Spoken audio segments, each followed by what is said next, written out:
Hi there folks, well welcome back to my channel, and for this video I am going to be looking at a book that I've just finished, doing a wee review and letting you know what I thought of what I've just read. So the book itself that I'm going to be looking at is called A Winter's Promise. I do really hope I'm pronouncing this lady's name correctly. It's Christelle Dabos. If I'm mispronouncing it, I do apologise. But this is a book that I picked up in Waterstones when I was having a little nosy through to see what I could treat myself to. And I think it must have been about a year and a half, 2 years ago. So this is me finally getting around to read this. And it is the first book in the Mirror Visitor trilogy. Bit of a kind of tongue twister there. I have to admit, it was one of the main thing that kind of really caught my attention with this, made me pick it up, was the front cover. There's just something quite intriguing about it. And yeah, and the actual premise of the book I found quite interesting. But again, I'll get into more detail about all that in just a moment. A bit of housekeeping first. If you are enjoying my channel, if you're enjoying my videos, if you can click on the subscribe button, click on that notification bell, leave a like, leave a comment, it's always really appreciated. And if you'd like to support the channel further, I will post a link to the channelscoffee.com page and the PayPal account in the description bar below and in a pinned comment in the comments section. So as I was saying, with A Winter's Promise, this is the first book in the Mirror Visitor trilogy. So the second book is called the Summer of Echoes. The third book is called The Memory of Babel. So again, as I was saying, what kind of really caught my attention first was the front cover. It is it's quite a simple front cover, but it's quite intriguing, quite nicely done, and I just thought it looked like quite an interesting book to read. Unfortunately, I will have to add this to my list of disappointing books for this year, but again, I will go into more detail of why, and I will explain kind of what I felt kind of let the book down. So I'll kind of read the blurb and kind of let you know at least an idea of what the book's about. Lose yourself in the fantastic world of the arcs and in the company of unforgettable characters in this French runaway hit. A mix of awkward misfit and misunderstood genius, Ophelia cares little about her appearance or other people's opinions for her, or of her. She possesses two special gifts, a talent for reading the past of objects and the ability to travel through mirrors. Her peaceful existence on Anima is interrupted when she is promised in marriage to the taciturn Thorn, a member of a powerful clan from a cold and distant arc. So yeah, as you can guess from that, the main character of A Winter's Promise is called Ophelia, and she does have these magical abilities to be able to touch an object or touch objects and be able to understand their past or read their past, and she can also travel through mirrors. And so very much from the beginning you know that this is a world full of magic, full of a kind of fantasy all that stuff, right? And you also know that she is working in a museum, so there's men working outside, so there's going to be a bit of noise. And so you also come across her great uncle, who's also her godfather, who is just referred to as the archivist. And it's during their meeting that you as the reader find out about the marriage that has been arranged for her, and that the archivist is very much against the marriage itself. But Ophelia feels that she has no option. So she has to go through with the marriage, even though she's managed to sabotage two previous attempts to get her married. And one of the things that kind of found kind of annoying is there wasn't really any explanation for what the arcs were or what we were meaning by the poll. It was like, so you're thinking of having all these questions kind of try to figure out what was going on. And okay, like to an extent, like that can kind of make you keep reading because you're trying to kind of find out what is happening and kind of try and get the answers for the questions that you have. But I just never felt that he got any of the answers. You know, he got some answers, but I just never, what answers he did get never really felt satisfactory.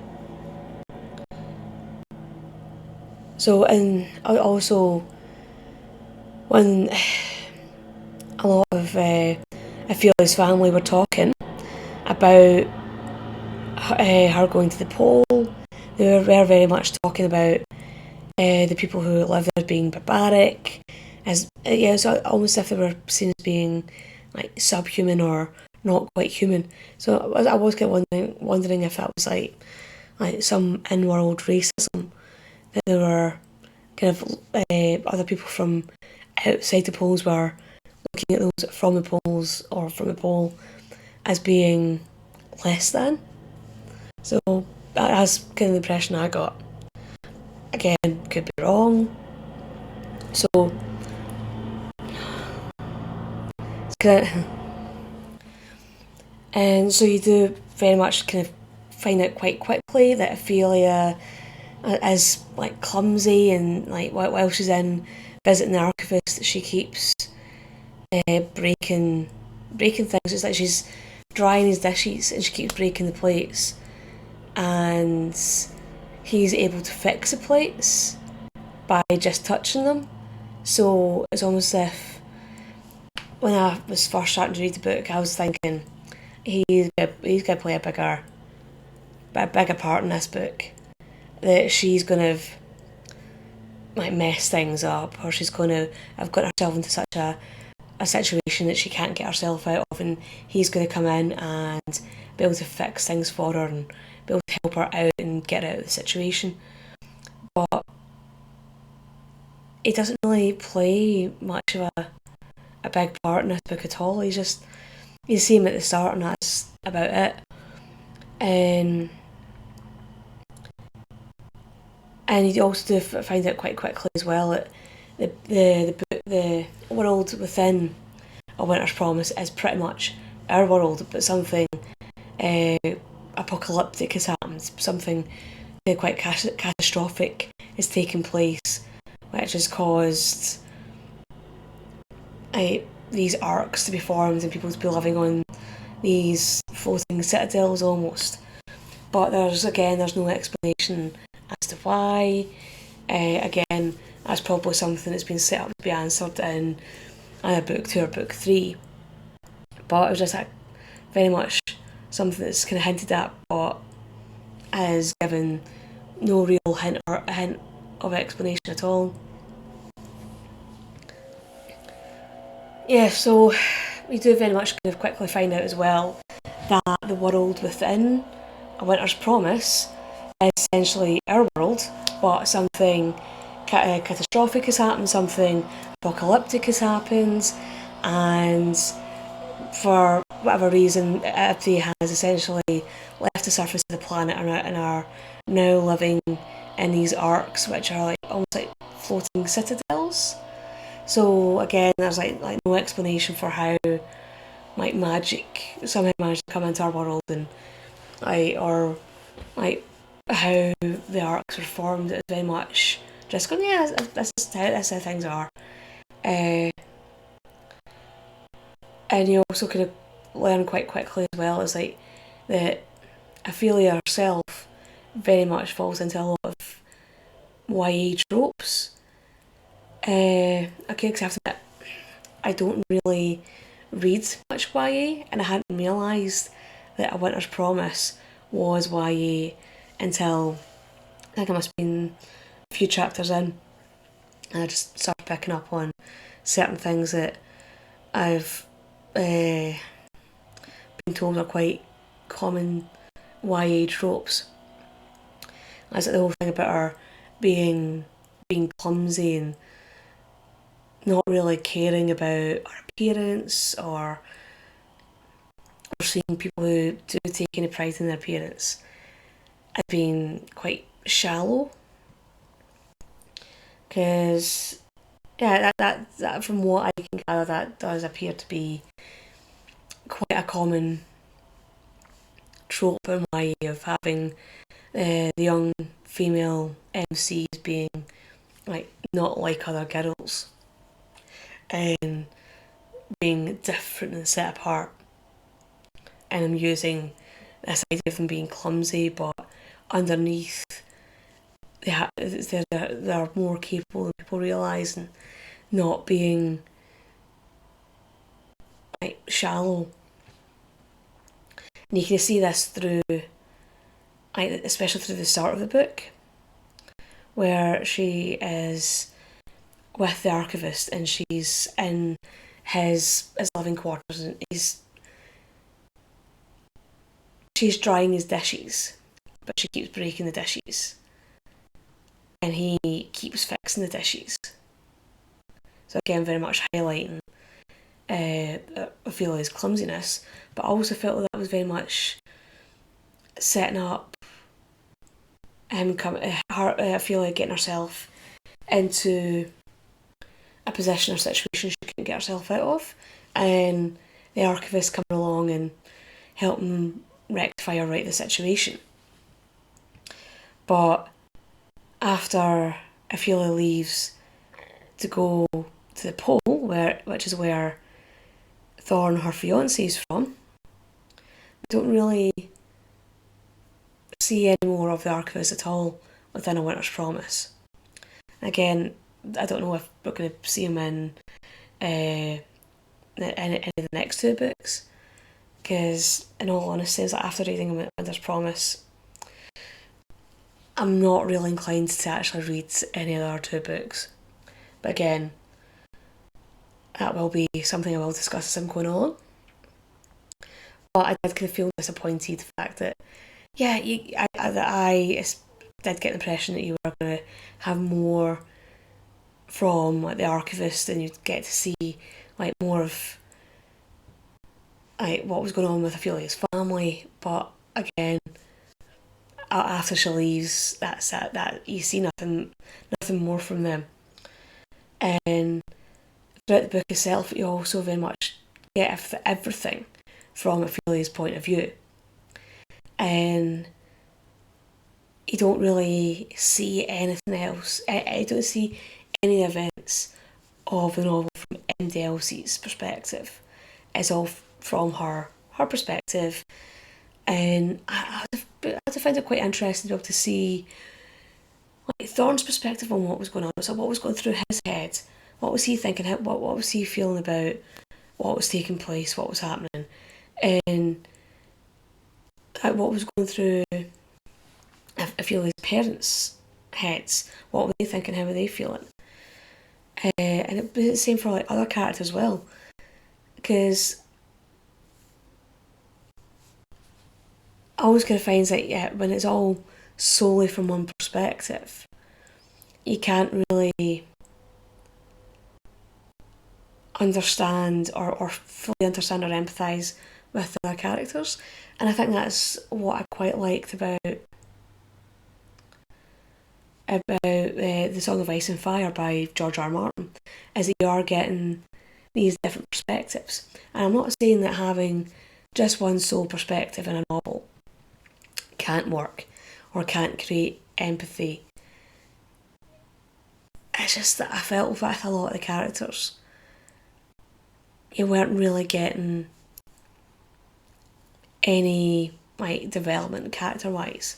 It was just you would see a character or a set of characters, and you'd get them for a wee bit, and then you'd move on and there'd be another set of characters, and you'd see them for a wee bit, and then there wasn't really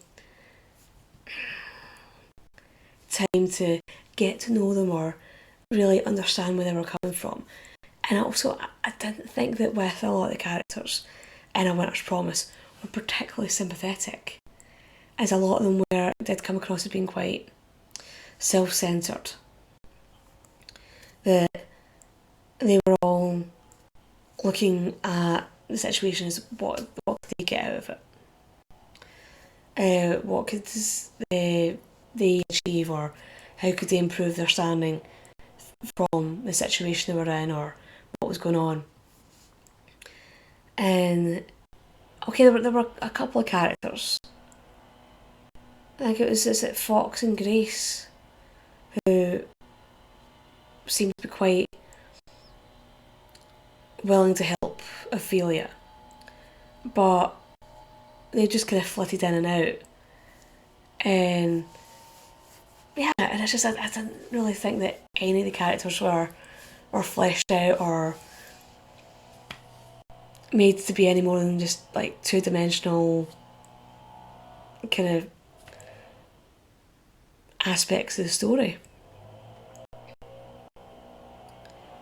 And it's just, and I think that to me that felt a bit disappointing. That kind of, I didn't really feel like I wanted any of the characters to succeed or do well. It was just a bit, okay, that's what they're doing now.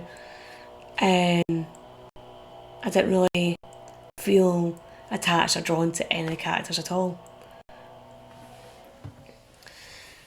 And there were a couple of things about the writing style that I found that I kind of noticed that I thought were like a bit strange or didn't quite flow right. Because I noticed that on page 58 of the edition I've got, so that's the publisher there, so that's the edition that I've got is from, let's see what it is. So this was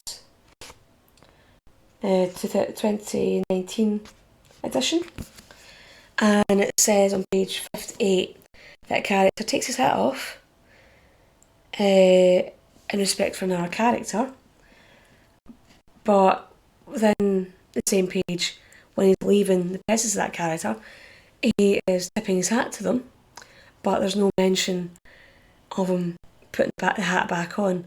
So it's almost as if, it's the impression I got, is that he took his hat off and was holding his hat while talking to this person.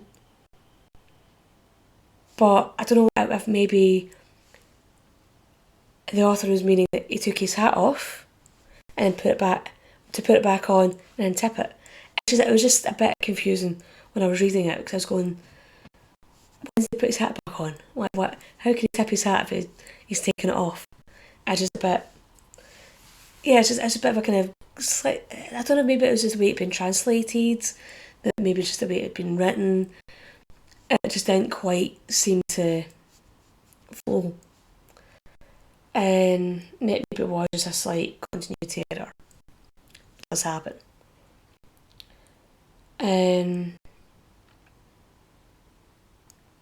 So I'm just trying to read my notes here. My handwriting is absolutely atrocious sometimes. And it's not mentioned until page 95 that what you actually see is actually what is left of Earth. And you don't know, it's the way it's written is that you don't know if the actual globe itself has been destroyed. You don't know, like, is there any of the surface that's still left? Because all you really know is that something has happened, and it has essentially devastated the planet. But it's never quite clear of how the planet, of like what the planet's like now. Is like, is the planet still there? Is it still? Can you still inhabit it? So it's just a bit.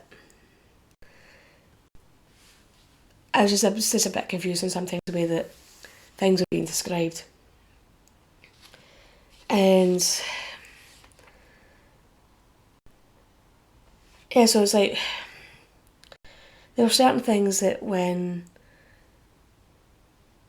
Ophelia meets Storm, that it keeps being repeated throughout the book. That she keeps going on about how tall he is, about how like kind of gangly he is, and he's essentially this giant almost. And it's almost as if every time her path crossed with his, throughout the novel, she automatically was thinking about his height. And yeah, it was just kind of just very noticeable that that was always the one thing that kept getting brought up, was just a repetition on Thorne's height. And yeah, it's just a bit of a kind of glaring thing that I always kind of picked up on as I was going through the novel. And there was one bit in the novel that I just, in relation to Ophelia, that I automatically just thought, I don't actually particularly like you as a character. Because it was after she'd been taken to the pole and she was living within Thorne's aunt's manor. And okay, Thorne's family weren't particularly pleasant either. But there was, in this bit, she was essentially being hidden away. And she was essentially hidden away from most of those at the pole for pretty much, like, is it 3/4 or 2/3 of the book. And it's supposed to be for her protection, to keep her safe, to keep her away from anyone else at the pole who might be trying to get at Thorne. And so they would try and get to him through her. And so it's kind of like, it's kind of set up to be like for her protection. And at one point there's a lot of visitors coming into Thorne's aunt's manor house, and Ophelia's been sent up to her room and essentially has been locked in the bedroom. And in one instance, she managed to get one of the maids, it's her own personal maid, to go get a hand mirror, just a wee kind of a small mirror, and even though Ophelia knows that the maid could get into serious trouble, could be like seriously hurt because she's done this, Ophelia still persuades her to do it. And it's all because Ophelia wants to listen in to what Thorne's aunt is saying to some of the visitors, and to have a specific visitor in mind. It's like, because she knows that the ambassador has shown up, and Ophelia wants to know what is being said, and willingly puts her maid's life in danger because she knows that that Thorne's aunt could hurt her in order to punish her for betrayal, but totally disregards that and does it anyway. So it's a bit kind of, that just made me kind of just stop and go, yeah, that was a bit of a dick move right there. And it's like, one thing I did kind of like think of was one thing you find out about the ambassador, who I think it's called Archibald, and he has 7 sisters, and that automatically thought that because where Ophelia is staying at the pole, it is essentially called Claire de Lune, which is obviously, and it's just written as one word, but it's obviously a play on the phrase Claire de Lune, which essentially just means light of the moon. So the fact that Archibald's got 7 sisters automatically thought, oh, this has got to be a reference to the Pleiades, which is a cluster of 7 stars, and it very much does play in to the whole light of the moon kind of celestial imagery. And yeah, so it's, again, there have been attempts to try and have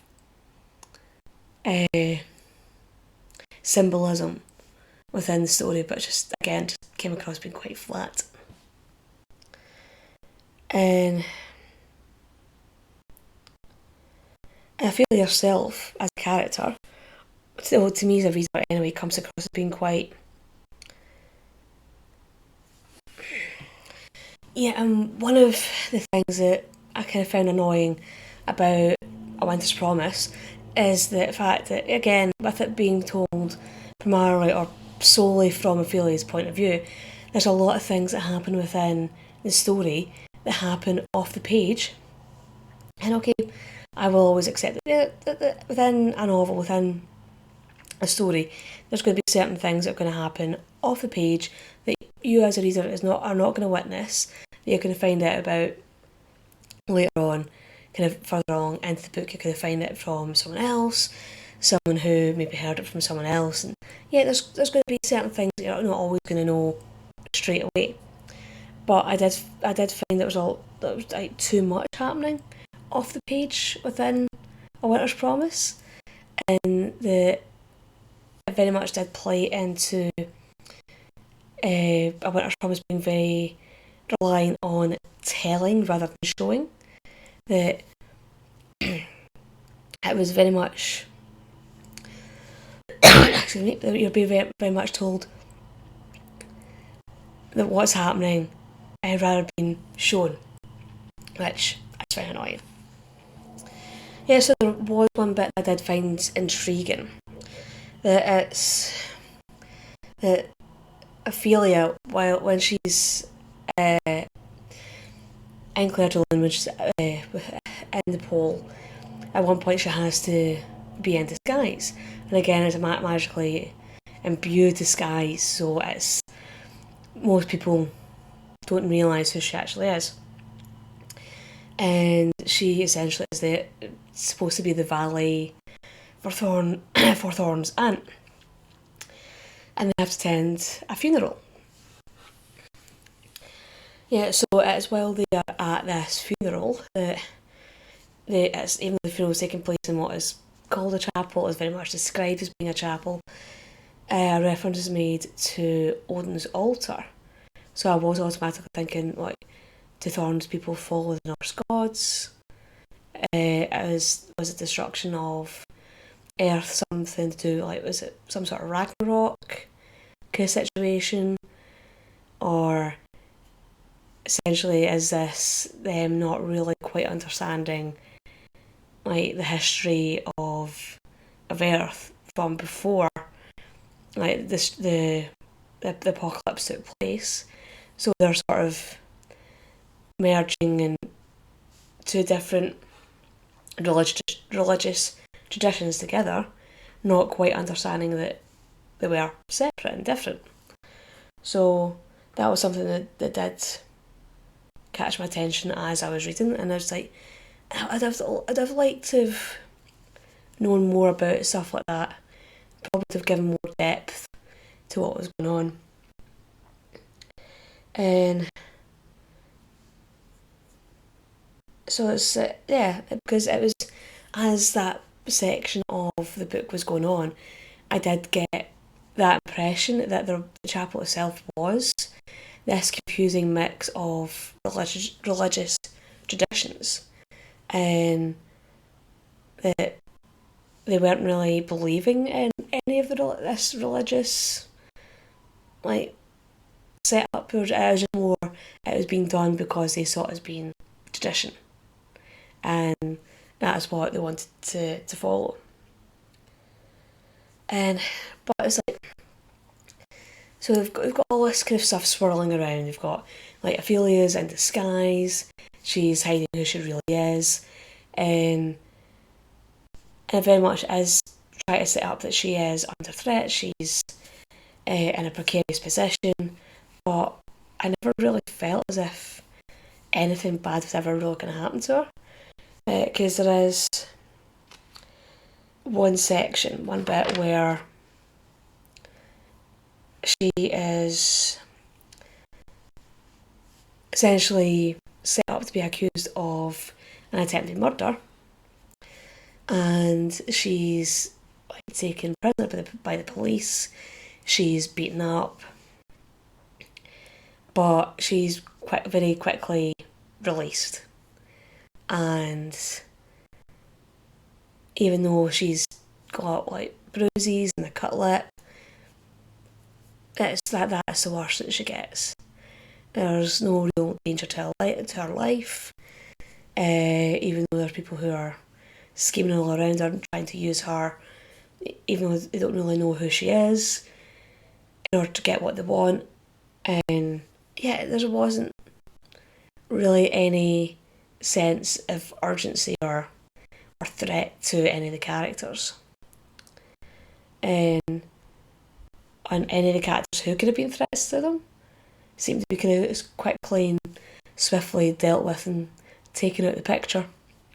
So personally, I think with A Winter's Promise, the premise of it, the idea behind it, it's like that had so much promise and potential, so much going for it. And I think if maybe it had been written differently, and maybe if it was written as a series rather than as a trilogy, and we were maybe kind of seeing like the events happening from different perspectives, that might have maybe given more of a depth to the story itself, may have helped the reader maybe develop some empathy or understanding for the characters.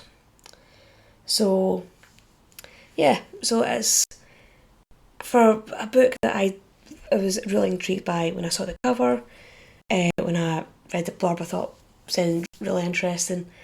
It was just when I actually read the book, I just found it just a bit of a letdown, and maybe not as good as what the hype was suggesting. But then again, that'd be a lot of times when like you've got a popular book, it's getting hyped by like different papers, different people within the literary world, or it's just getting hyped by people in general, doesn't necessarily mean it's always going to be the best read. Again, I have to admit, the only reason that I actually finished A Winter's Promise was that I was just determined that I was going to finish it. I wasn't going to DNF it. It wasn't going to be something I was going to give up on. Okay, that's probably part of the reason why it did take me a wee bit longer to read it. Because again, it just didn't feel like it was something that I could really emotionally invest in. But yeah, I just feel it's a bit of a letdown as a novel. And yeah, and unfortunately, I won't be reading the next two books in the trilogy. And yeah, so that probably will be added to the pile of books I will be taking to my local charity shop at the end of the year. But I always find it's a bit of a shame when that happens with a promising novel. But hopefully you've found this video interesting. Hopefully I wasn't waffling too much and I was at least getting my points across. But yeah, hopefully with the book that I'm starting just now, it'll be something that I'll enjoy more. But hopefully you'll have enjoyed this video, and I'll see you all in the next one. Bye bye.